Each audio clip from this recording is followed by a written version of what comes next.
Hi guys, what's up? Welcome to my channel, Trending Signal. I'm Caterina from Italy. I'm starting to enjoy this time in which I record alone, and this is also pretty risky for Brajesh because I will replace him. No, of course I'm joking. Brajesh is still around and we will record another video together pretty soon. But today I want to talk with you guys about one of my favorite topics regarding Indian culture, which is, as you can guess from the title, arranged marriage. Actually, the choice to record this video alone was taken by the both of us because Brajesh told me, hey, you know what, if you want to talk about this, you will talk alone because I don't want to take any responsibilities. So hate only me, not him, because it was my idea and my choice to talk with you about this topic, which I know it's very controversial, and it took me so many months and weeks before deciding to make a video about it because I was very, very scared, and I'm still very scared to talk about it because every time I felt like, oh, I don't want to deal with such a huge topic because I don't want to sound irrespectful and I don't want to sound unrespectful and I don't want to hurt anyone's feelings. And so I put this video on hold and I said, okay, one day I will record about arranged marriage, but not today, not today. So I was starting to put this video on hold for so much long because I never felt comfortable enough to talk about it. And still today, I don't feel comfortable, but I said, you know what, I have to try at least once and I have to deal with this topic, which is huge. And for this reason also, I decided that I asked to Brajesh to record this video alone because when we speak, when we talk, maybe on call and when we record video together, sometimes, you know, the conversation goes in different directions and you can't control that because you are talking with another person. But this time I want to talk about this topic in a very logic order because I want to be sure to speak about every point that for me is important to talk about. And I want to do this work alone because so I'm sure that I will speak about everything I want to speak about. So this is going to be a very, very long video, and so take some coffee, tea, water, whatever you want, and let's roll the intro and let's get ready.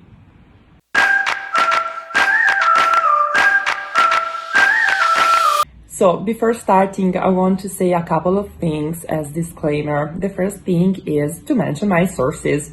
So when I started to talk with Brajesh, the first topic that I was most interested in and which I still continues to ask many questions about is arranged marriage. This is my favorite topic at all. I like it so much and I keep asking questions to everyone because I want to know different opinions. I want to discuss every minimum details about arranged marriage because I'm so curious to know everything about this ancient tradition. So speaking about the dowry, what I found out is that in some African countries, is actually the opposite. So it's the boy family who pays the girl family. And this is actually something like so similar to sold off your daughter. Yeah, but it has also a very deep meaning because actually the husband is paying back girl family for growing her, feeding her until the moment of the marriage. So it's kind of compensation. So the husband pays a certain amount of money to the girl family so that he can pay them off for feeding her, growing her, educate her until the marriage. And this is, a meaning. It's a very deep meaning. I don't agree with that because for me, there is no money. You don't have to pay money for getting a person. A person is not a thing. It's not an object. But yeah, this can be. And when it arrives to Indian dowry for arranged marriage, I still don't get, because what is the sense? If the woman has a career, which is very unusual, because if a girl on average get married at 20, she didn't have the time to develop a career. So what kind of career she can have? But just pretend that the girl has a career. So if the girl has a career and she earns a certain income, she can contribute with her income to the marriage life. So why the money? For what purpose? There is no purpose. She will contribute with her income. On the opposite side, if the girl doesn't work and outside, and she will work at home, taking care of the children when they will born, taking care of the house. So of course that is work. So what? She should receive some money for delivering babies. Every baby has a price. So first baby, 1 lakh. Second baby, 2 lakh. Like that. So this is her job. So why the girl family has to pay before marriage? This has no sense. I don't find any justifications for that. So please, if you have some, just enlighten me, because I don't find. And also just think about the situation, no? Because basically the girl family has to pay a huge amount of money, and sometimes that family is very poor, and so they have to take loan for pay actually a dowry, and so they becomes even more poorer. So this is something so bad, so unfair. And I don't know, I mean, in the husband perspective, how can you feel if you know that your wife family had to take a loan for pay your family? What kind of marriage life they can have like that? Is this a good start? I don't think so.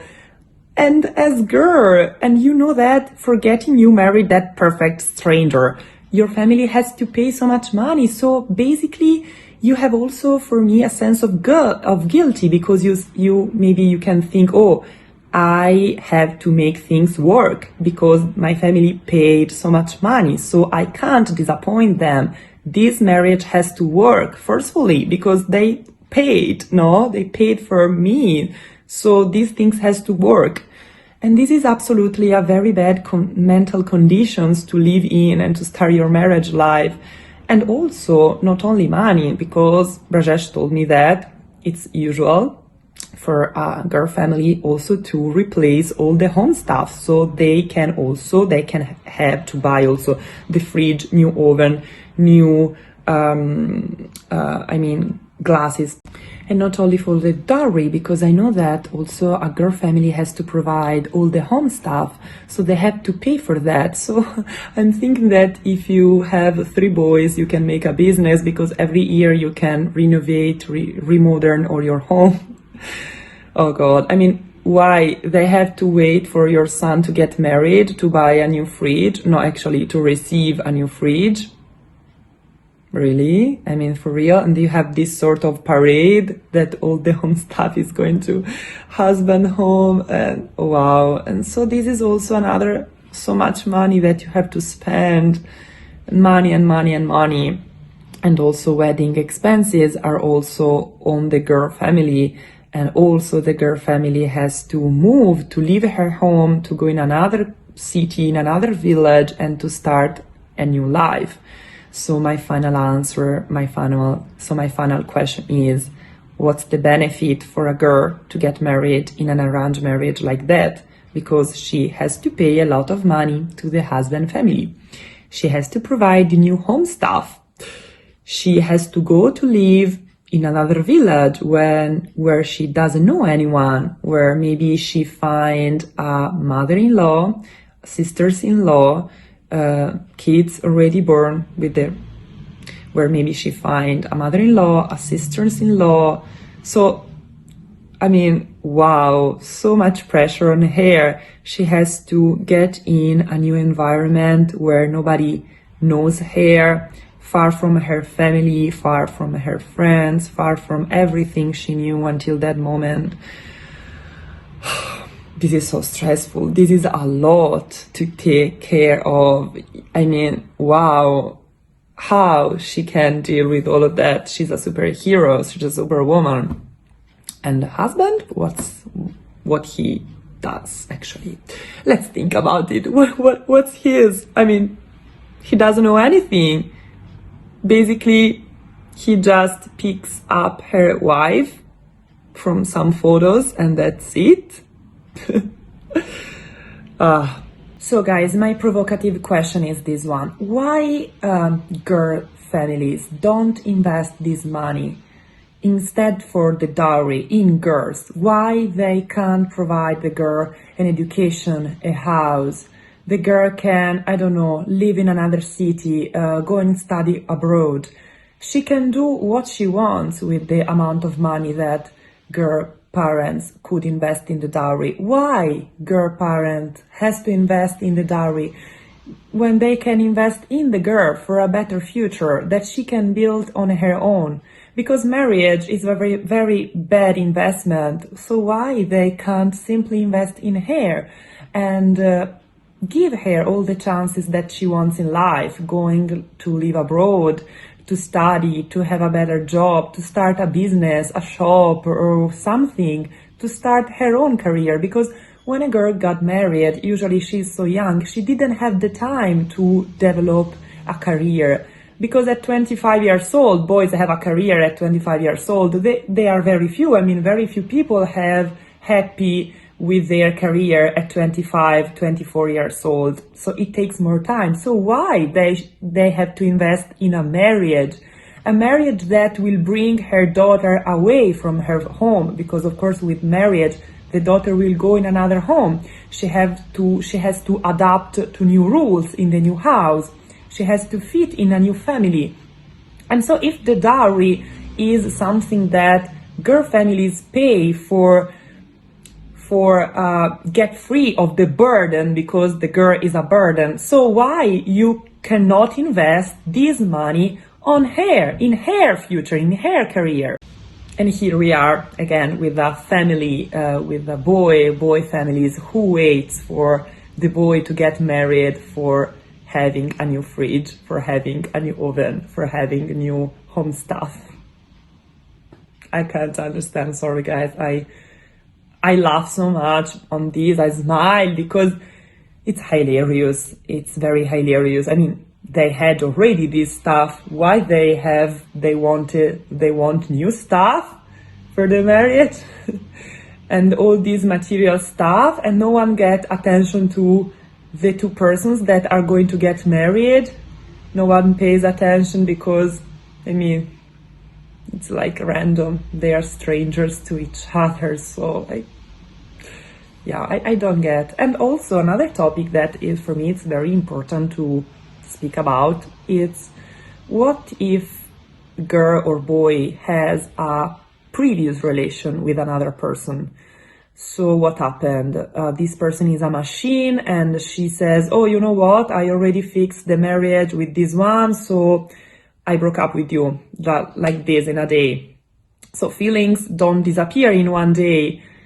And my doubt is that maybe this arranged marriage is not only between two persons, the wife and the husband, it's also between three persons, the boyfriend or the girlfriend that there was before. And of course they didn't find the courage maybe or the strength to break up, because people are not machines. So it's not that just from one day to another, oh, I fixed the date with a stranger, so now I broke up with you, bye, see you.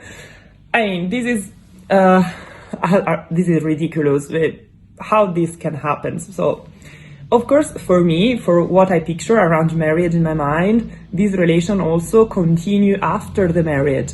And this is very unhealthy for the marriage, because basically this marriage is between three persons and there are cheatings and secrets. And no, this is not a good start.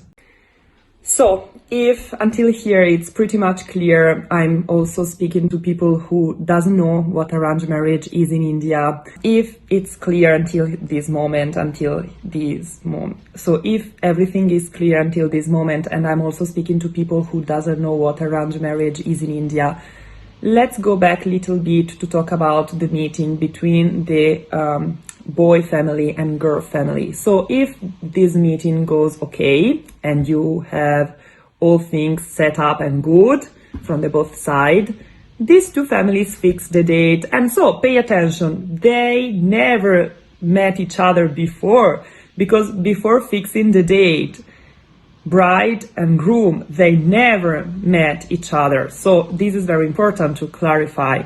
So they fix the date. Oh, let's fix this date of November, of December. This is also wedding season, so many weddings are celebrated this time of the year. This is a good time. This is because it's fresh now. And so they fix the date. And at this point, girl and boy, they can meet each other, but pay attention, only with family permission and only in the presence of other people, not alone, because you will never know. So they met each other if they want, because sometimes, this is also very peculiar, but it's everyone's choice and I respect that, they don't ask for meeting each other. So basically they accept the fact that they will never meet each other until the marriage, until the actual day of the marriage. So why? This is absolutely incredible. They want the surprise effect, very risky surprise effect.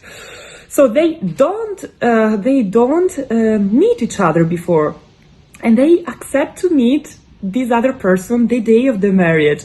Or what happened in the most of cases, they start this sort of online dating, phone call dating. Basically they exchange their phone numbers and they start to call, to write some text, to video calls, stuff like that. So this can happen today, but what in the past? Because, okay, technology is pretty modern, invention.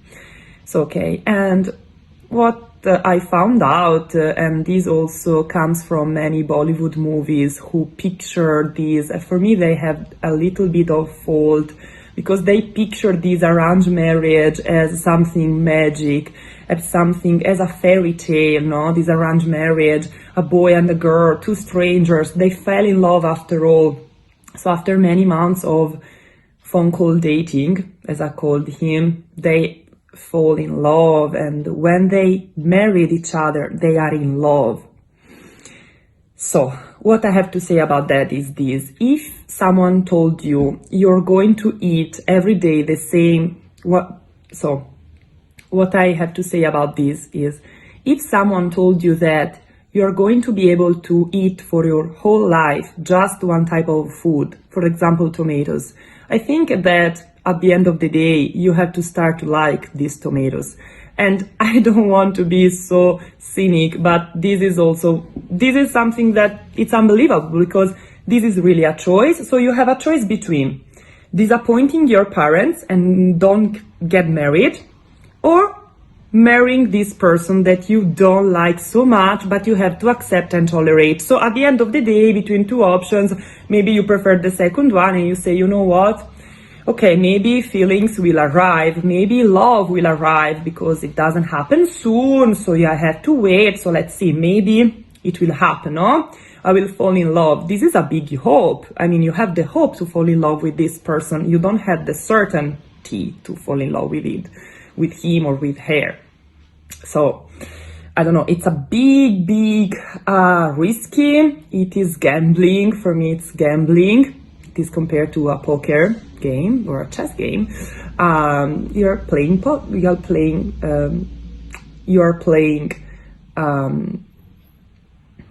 a game with your life partner. And so yes, this is risky. This is, I don't know, conclusions are up to you. This is just my opinion. I don't want to, I mean, of course you can guess my point of view, you can guess how I think about it, but I don't want to be, to run the conclusions. Everyone runs his own conclusions. And if I'm not accurate, or if I said something wrong, please correct me, because I want to learn more. So thank you for saying your opinion too.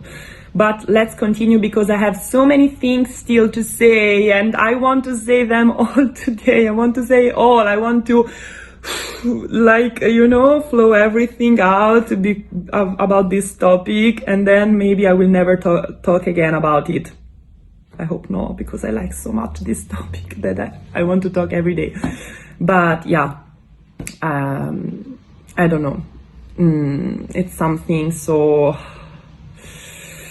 For me, I will run away. So for me, like, this is not an option in life, but I don't know how people can accept that. But yeah, we will talk later in this video because I have some more things to say before the final part, the conclusions. So if you are lucky enough and your parents allow you to meet one time in person your future husband or your future wife, well, you will definitely get this chance.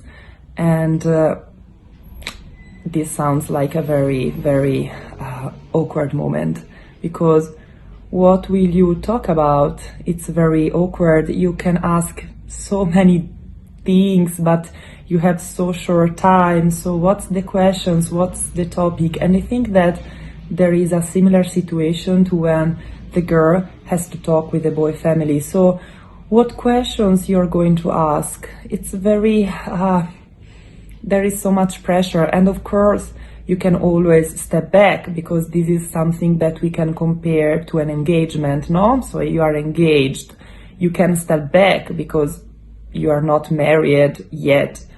But of course, it's also risky and so dishonorable for a family if the girl or if the boy says, you know what, bye-bye, I don't like you, see you. I mean, and decides maybe to step back. So you are not married, but you are in between, you are engaged, and stepping back at this point is not so good.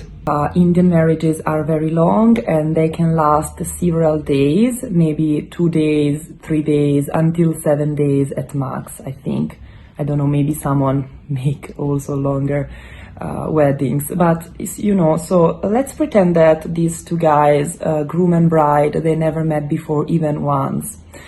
So for 5 days, 4 days, they celebrate a wedding with a person that they never met and that they will meet the last day.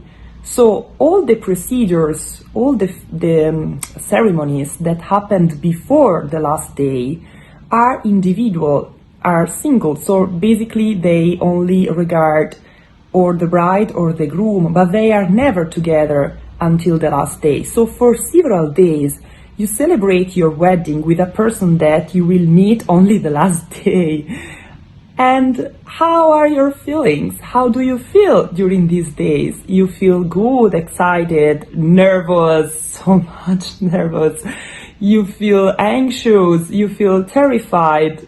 This is so much pressure. And talking about the final day in which they actually meet each other for the first time.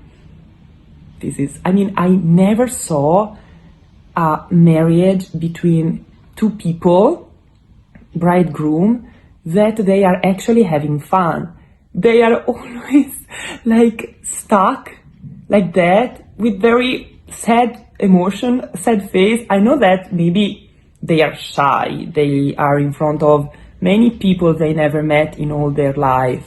So they are obviously shy, under pressure, and I can get that.